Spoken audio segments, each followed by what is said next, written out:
Trigger warning. This episode discusses domestic violence, violence against women, violence against men, and if you are in a situation where you don't feel safe in your relationship, I have linked to resources in the show notes to help you find support and find your way out. I've also linked to the Stay Kind Foundation, which is formerly known as the Thomas Kelly Foundation, and I'm sending love to you all.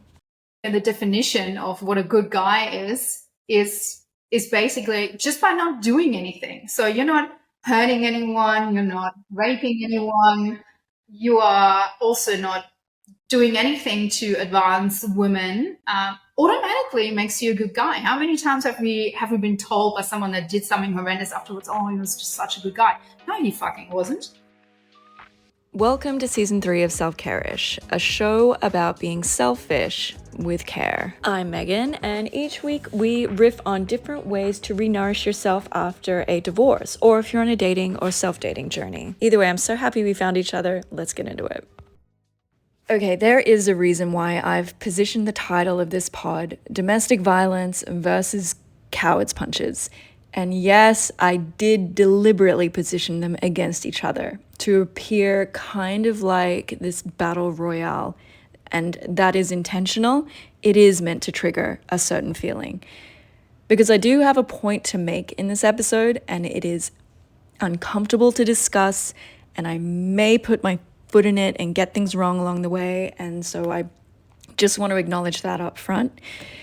But this is in general a really icky and heavy topic and subject, something we don't talk about much in general in life, and especially on this pod where I do try to keep things semi-light because I know you come to this show for escape or to feel good, but it's been marinating in my head to discuss this because one, safety in your relationships are self-care, just to put it lightly, and two, I had the fire lit completely when I heard someone say this, and I am totally paraphrasing here.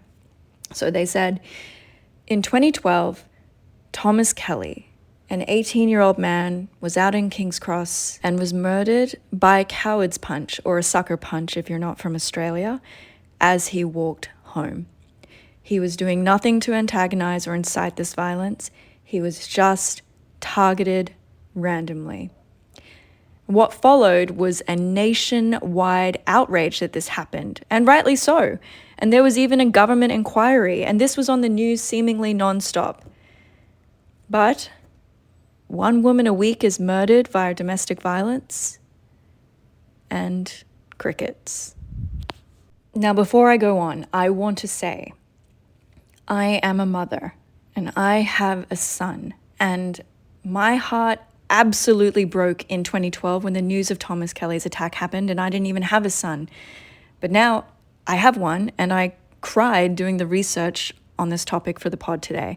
So I cannot fathom how his parents have coped. And it's also worth mentioning that they not only endured the pain of losing Thomas, but in the years that followed, the family also endured a barrage of bullying because they became caught up in a political vortex that happened to spark the nightclub lockout laws that had King's Cross venues shut their doors for last drinks at 2 a.m. What happened is that did result in the closing of many venues and businesses. And I actually think the government used the Kelly tragedy to re-gentrify King's Cross, but that's my own pet theory. But in the face of all that bullying, Stuart Kelly, Thomas's younger brother, took his own life due to the pressure of the hazing and bullying he received from his classmates, but also anonymous people on the internet. So Ralph and Kathy Kelly lost 2 sons over this issue, and I don't have the words to encapsulate how I imagine their suffering would have been, and still is. All this unfolded a few years ago, but I was reminded of this story when I heard that creator mention the disparity in media, political, and societal reactions to that particular tragedy. Because the Thomas Kelly tragedy happened and there was a public outrage. Meanwhile, Hannah Clarke, a mother who was lit on fire by her estranged husband while in the car with her 3 young children in 2020, all 4 dying of their injuries. I can't imagine the terror. No government inquiry. So yeah, the statement from that creator did frame the comparison pretty clearly for me. Because ultimately, yeah, no violence on a whole would be the ideal scenario. But I guess if that doesn't happen, which likely won't, I will settle for a little equal attention on this issue. But here's some stats on what we're dealing with right now. In 2022, an average of 15 women a day were hospitalized due to violence from a domestic partner. 1 in 4 women have experienced domestic violence from a partner. 1 in 3 women have experienced physical violence before the age of 15.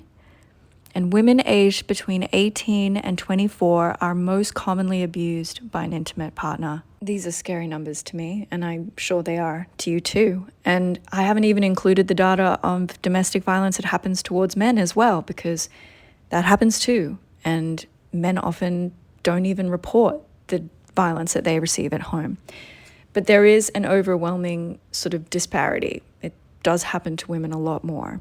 But men, please don't turn your ears away. We talk about you two in this episode, I promise. In fact, with today's interviewee, we will be talking about the disparity between domestic violence support for women versus domestic violence for men. Actually, I went and saw that movie with Sydney Sweeney and Glenn Powell. It's Anyone But You. It is meant to be a rom-com, and there are 2 instances where Sydney's character deliberately hurts Glenn Powell's character, and it's just played for laughs. She smacks him in the testicles. So just imagine if someone smacked a woman's vagina in a movie these days. It's just crazy. There would be such a backlash.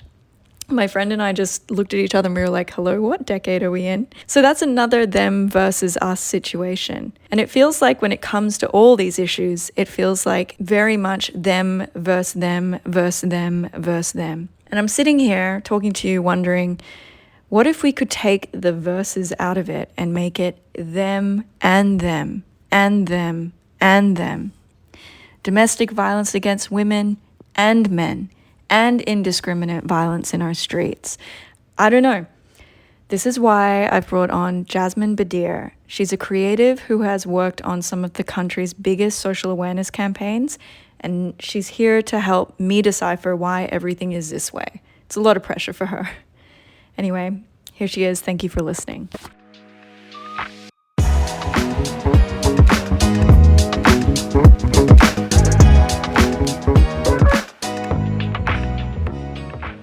Jasmin Bedir. Okay, first up, thank you endlessly for your time, and I don't think you'll be mad at me for acknowledging that you are a very proud behind-the-scenes worker on these domestic violence campaigns. You aren't pushing to be out in the media or have an agenda apart from doing amazing work. But do you mind if we start by summing up what you do for people? Yeah, no problem at all. Thank you for having me. What do I do? So by day, I'm the CEO of an advertising agency. That's sort of, my salaried day-to-day sort of job, which means that I get to develop sort of, ad campaigns for big corporate clients. And then sort of in my, it's not really spare time, but it's sort of, like an extra sort of love child of labor is sort of this, and excuse me for swearing, it's called Fck The Cupcakes. And, I swear a lot, so I like sprinkle swear words like parmesan on things. So, we can call it FTC. Is this sort of gender equality social enterprise, as we call it, which is like a comms project to create campaigns around issues like gender inequality, domestic violence, etc. So this is sort of me as a communications professional, what I do. Actually, this is great. Let's cut straight to Fck The Cupcakes, because I think it's one of the most interesting and poignant DV campaigns I've seen for a long time. Not that I've seen many, but can you break down the history of what sparked it and the whole concept around it for people? So for that, I need to go on a little bit of a roundabout sort of tour on explaining how we got there, right? Because for me, everything comes back to sort of deep-rooted problems of misogyny. And so as someone that has worked in the industry that I've worked in, also I've been in the country for 16 years. So I'm originally from Germany. I kind of noticed sort of significant differences here in a workplace to what I was used to. And that was a little bit of a shock to me. And I came to the conclusion that sort of with a position of power, which is privilege, I kind of have the responsibility to do something. And the only way I can do this is sort of to use my superpower, which is creativity. So that's sort of the backdrop as to how I got to where I got to with what I'm doing. But Fuck the Cupcakes pretty much happened when I was asked by staffers as to what we should be doing for International Women's Day a couple of years ago. And it was sort of, do you remember that time when we had Grace Tame and the shit show that happened in Parliament pretty much, where our Attorney General was accused of, certain crimes. The whole, I think it was like a period where every woman in this country just collectively just went, we fucking had enough, right? And I asked my staff as to what we should be doing, and the consensus was, well, we don't want to do this usual thing. We'll like women get in the room and then we'll, have some cupcakes and, just talk to ourselves about the issues that we're facing. And domestic violence is one of the sort of the end results that happen because we are not addressing sort of, structural and systemic problems of gender inequality. So that's how it started. And we just went, literally just said, fuck the cupcakes. And we all went, okay, this is what we're doing. We didn't quite know what we were doing, but we definitely knew that we didn't want the usual shit. And that's sort of how it started 3 years ago. It's an amazing initiative and I love it. And for people who aren't Australian, some context here is what happens in Australia is every International Women's Day, it feels like every company just kind of puts a bunch of cupcakes into the office and just says, here, women, International Women's Day. And then it just kind of goes back to normal.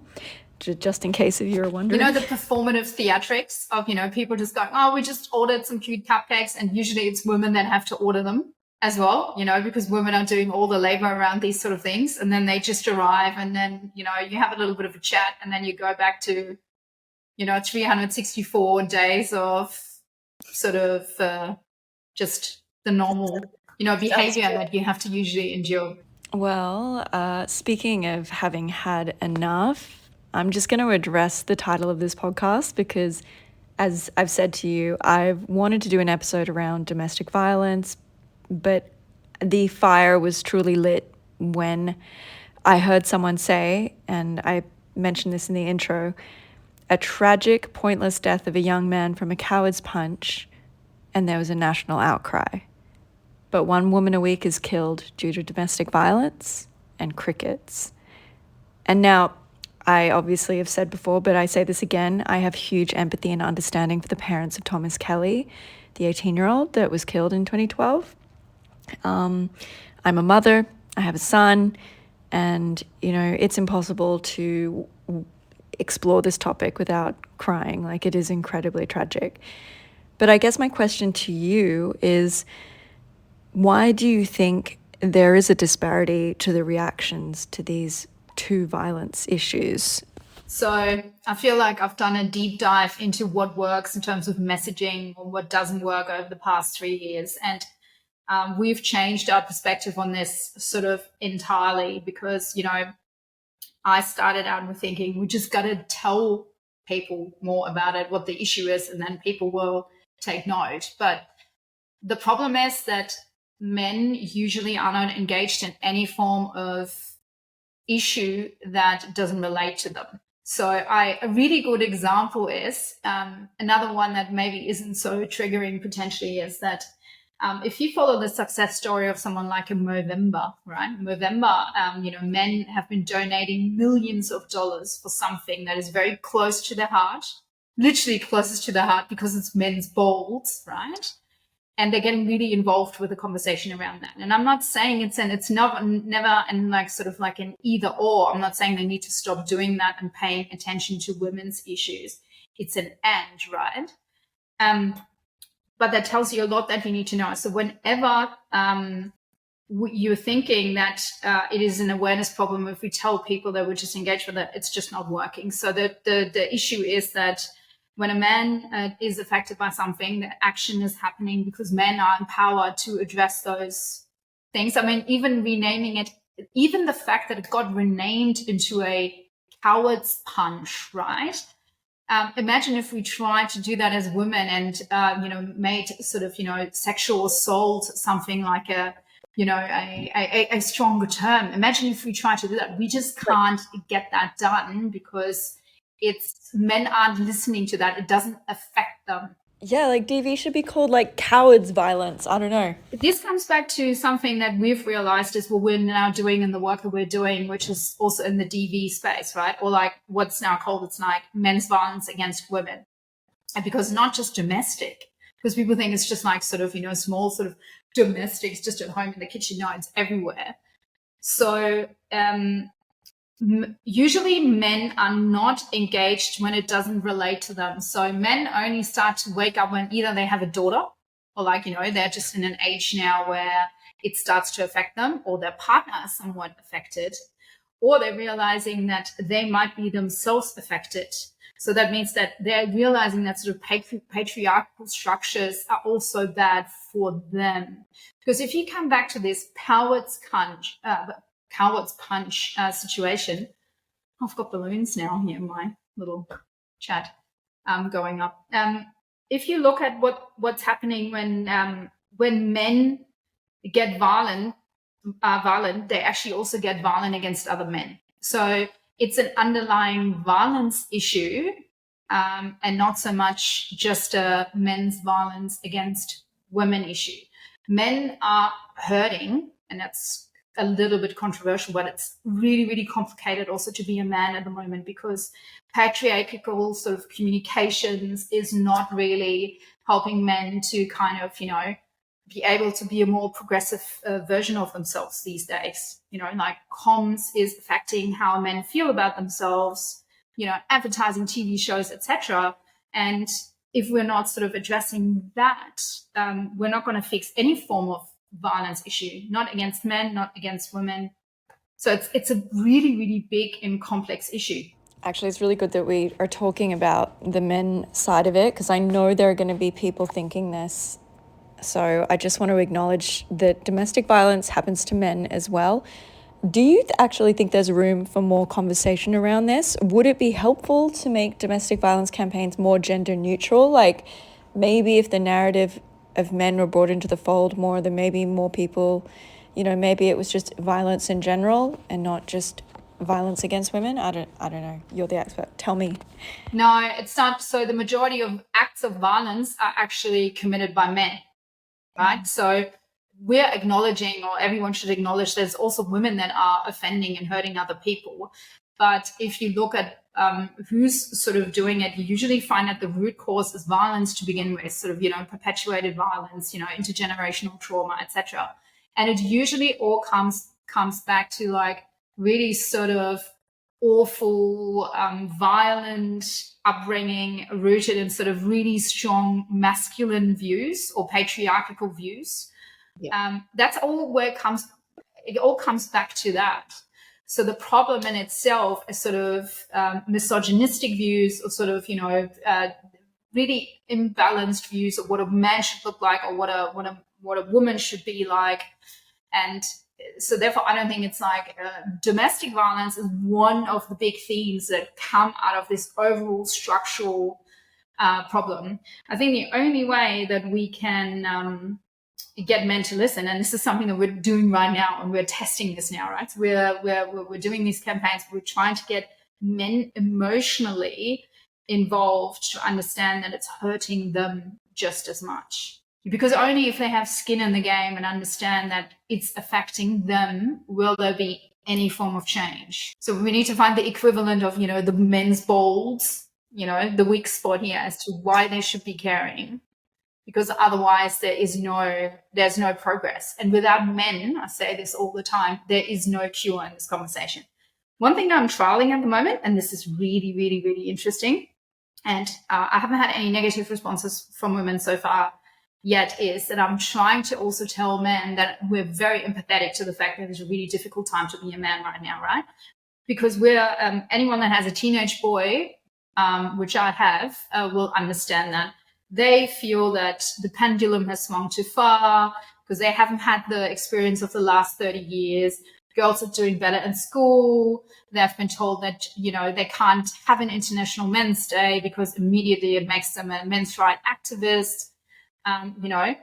They feel a lot of the things that are going sort of against them, even though they are not, but that's how they feel. So that means we're losing a huge amount of men or even teenage boys into the vortex of, the Jordan Petersons and the Andrew Tates in the world, because they're filling that void. So if we're not stepping into that and fixing that through sort of smart communications, which I'm trying to do, then I don't think we will fix anything, really. Well, this is interesting, because what are some of the strategies that you would use to get men more interested or supportive around this topic? Strategies to bring guys into it is literally engaging other men that are sort of, we call them the movable middle. So, if you break it down in terms of audiences, which is sort of what I do in my day job, you forget about the Tates and the Jordan Petersons. I used to fight with these people on the internet, which is ridiculous because you can never convert them, right? So just forget about those. We've lost them. And then there's a lot of amazing men out there that are already sort of, fighting the good fight. And they're sort of like the campaigners.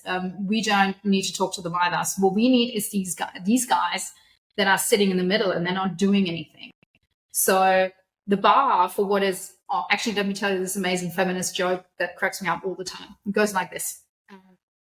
A good guy walks into a bar because it's hanging so low. So in Australia, the definition of what a good guy is basically just by not doing anything. So you're not hurting anyone, you're not raping anyone, you are also not doing anything to advance women, automatically makes you a good guy. How many times have we been told by someone that did something horrendous afterwards, oh, he was just such a good guy? No, he fucking wasn't.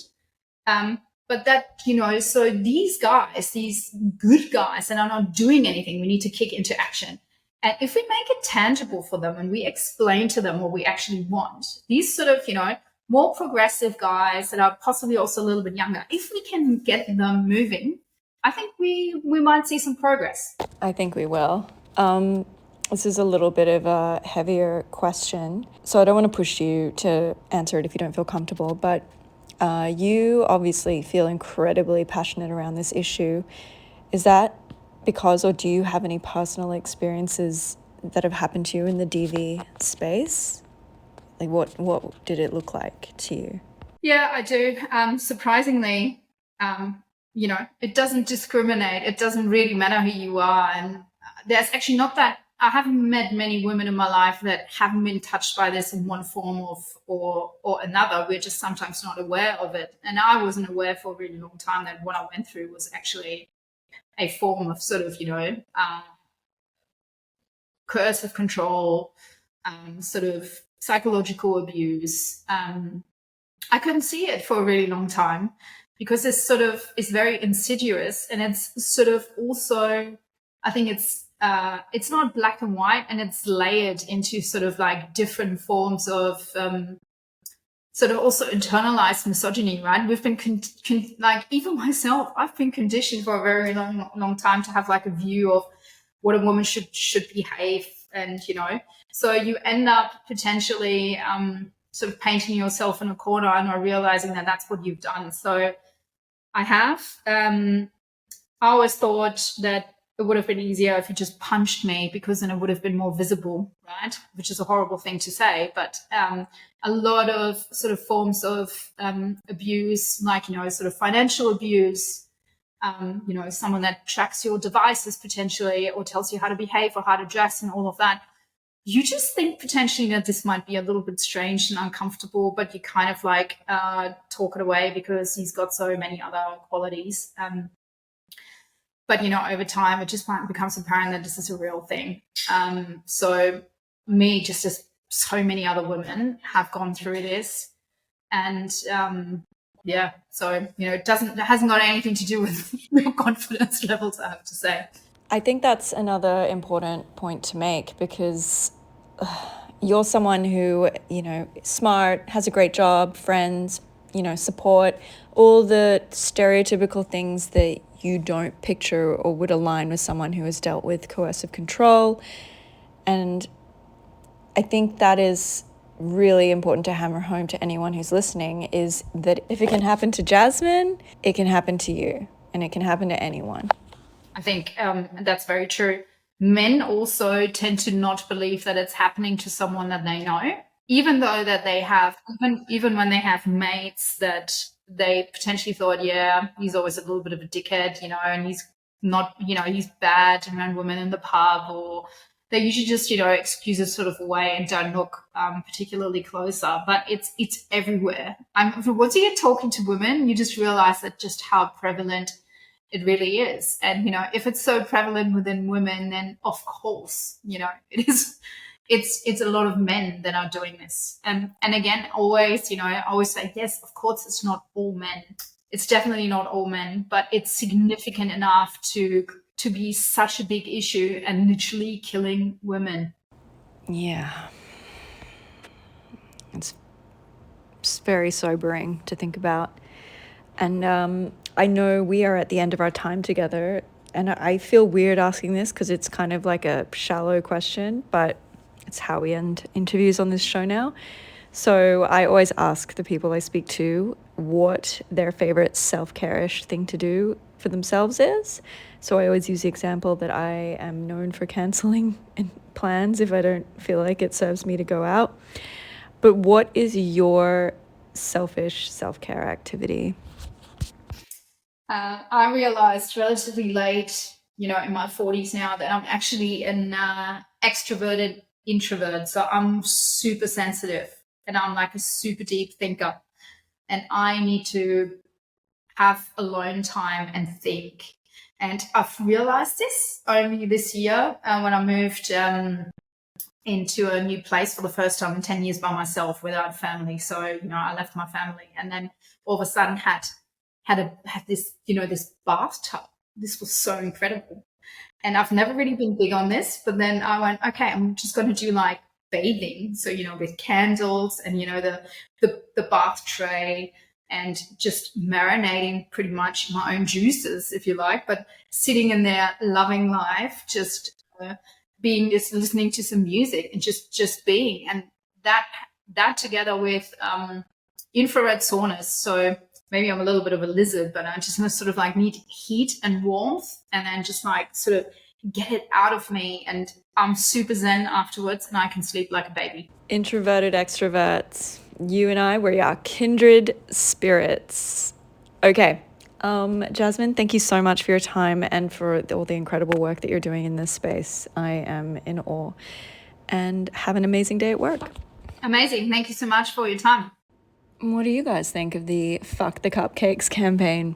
I think it's brilliant, but do you think it will bring more men into the fold or addressing the issue of DV? I've linked to them in the show notes, so check them out if you'd like to know more. But remember, if you want to have your say on anything we've discussed, just leave me a voicemail at selfcare-ish, as in selfcare-ish.com.au, or jump into my DMs on Instagram or TikTok. All the links are in the show notes, including links to the Stay Kind Foundation as well. Thanks, and I will see you next week.